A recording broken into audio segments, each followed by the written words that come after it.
Others are fast-moving. Unlike other big rallies, Cockpit earlier at about 7 a.m. A group from the Coast Guard. Welcome to #PHVote 2013. Today on Rappler, President Aquino says criminalizing online libel won't curb free speech.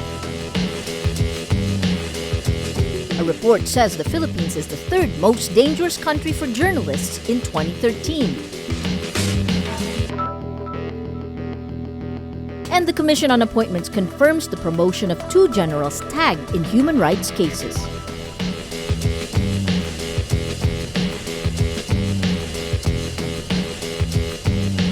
Hello, I'm Maria Ressa. Welcome to Rappler, your social news network.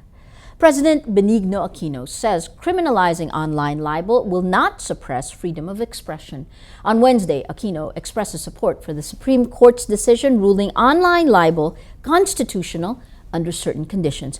It only applies to the original author and not those who share or react to a defamatory post.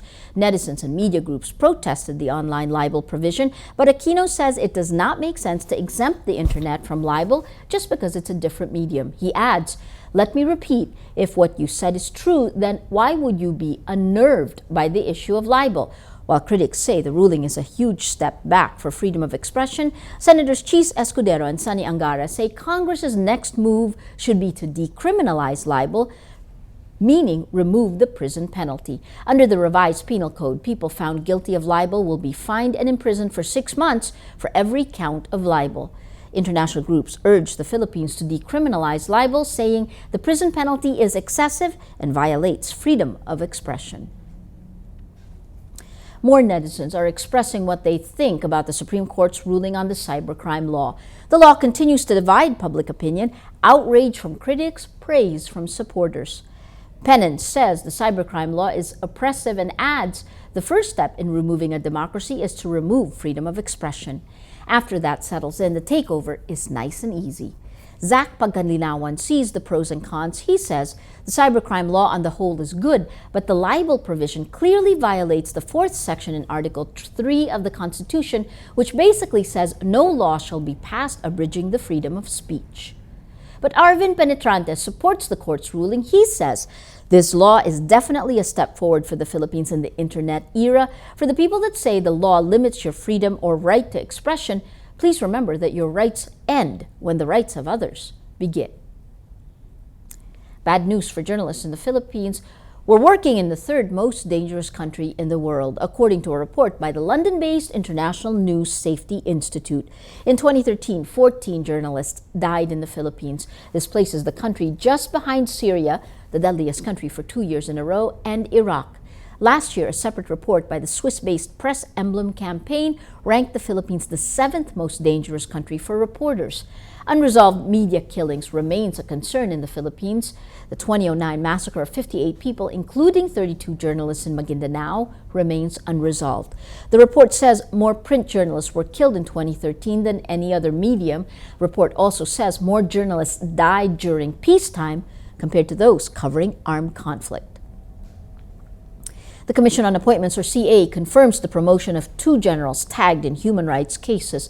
Major General Eduardo Año, Chief of the Intelligence Service of the Armed Forces of the Philippines, is tagged in the 2007 disappearance of activist Jonas Burgos. Major General Aurelio Baladad is the commanding officer of the Army Brigade that arrested the Morong 43, the group involved arrested in February 2010.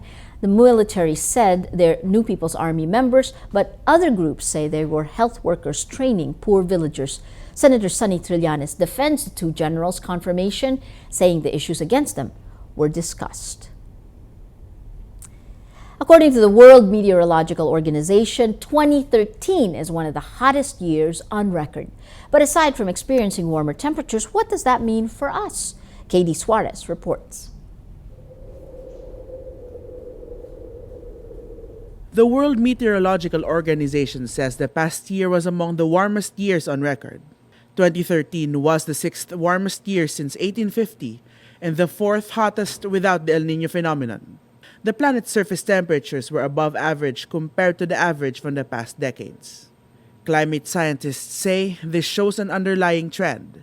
The Earth is getting warmer. But the global warming is something that translates into climatic changes. No? That's where the connection is, that when the world warms up, you will have these changes in climate, which includes changes in extreme weather events. But a warmer planet doesn't just mean we'll be sweltering in the heat.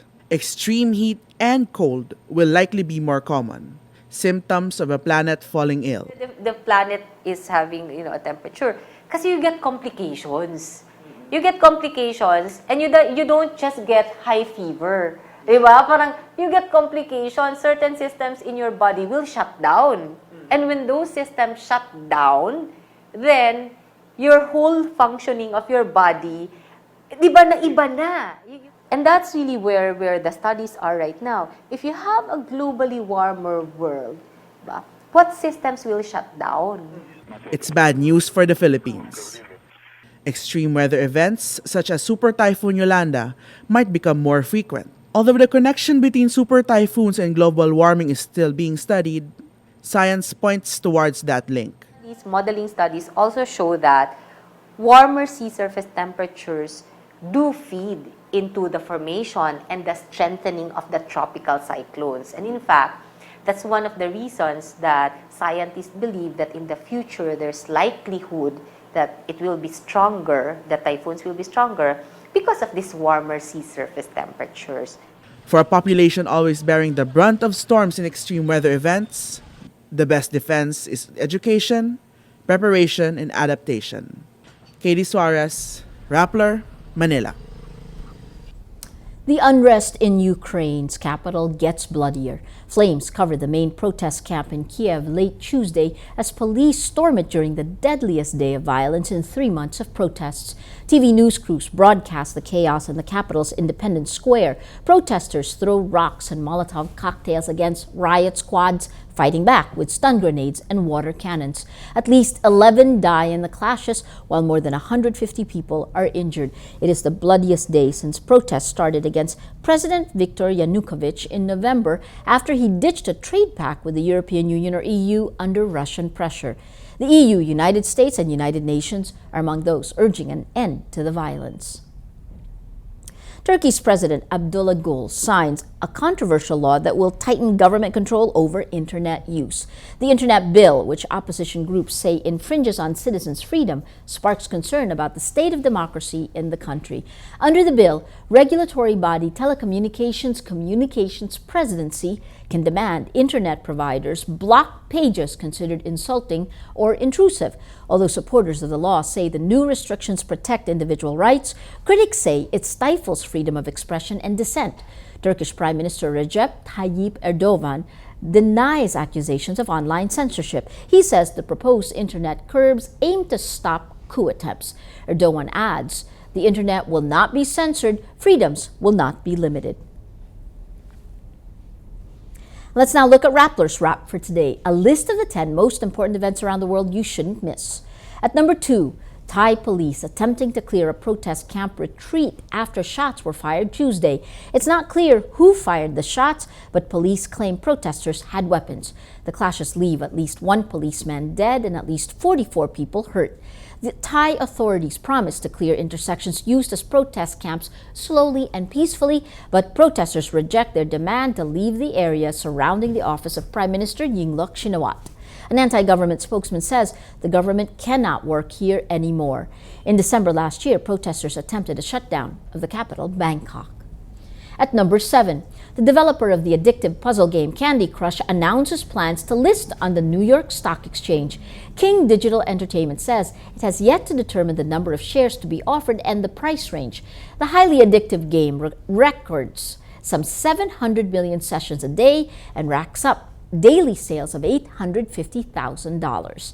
The game can be played for free, but players can pay for in-app extras to help them pass the game's 500 levels.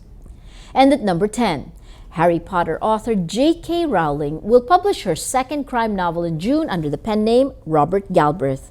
The Silkworm, scheduled to be released on June 19th, will be a follow-up to The Cuckoo's Calling. The new novel follows private detective Cormoran Strike in another adventure with his assistant, Robin Ellicott. The first book was published in April 2013 to critical acclaim but low sales. In July, Rowling was outed as Galbraith, spiking sales by an astonishing 41,000% in a week.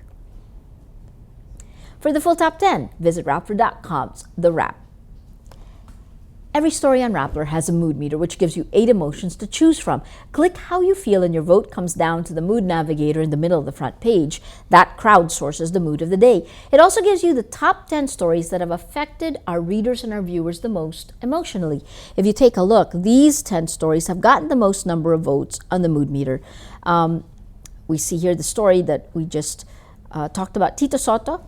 E-libel verdict vindicates me. This is on the cybercrime law. 12% annoyed, 80% angry. That purple mirrored in the story that's gotten the most number of votes today.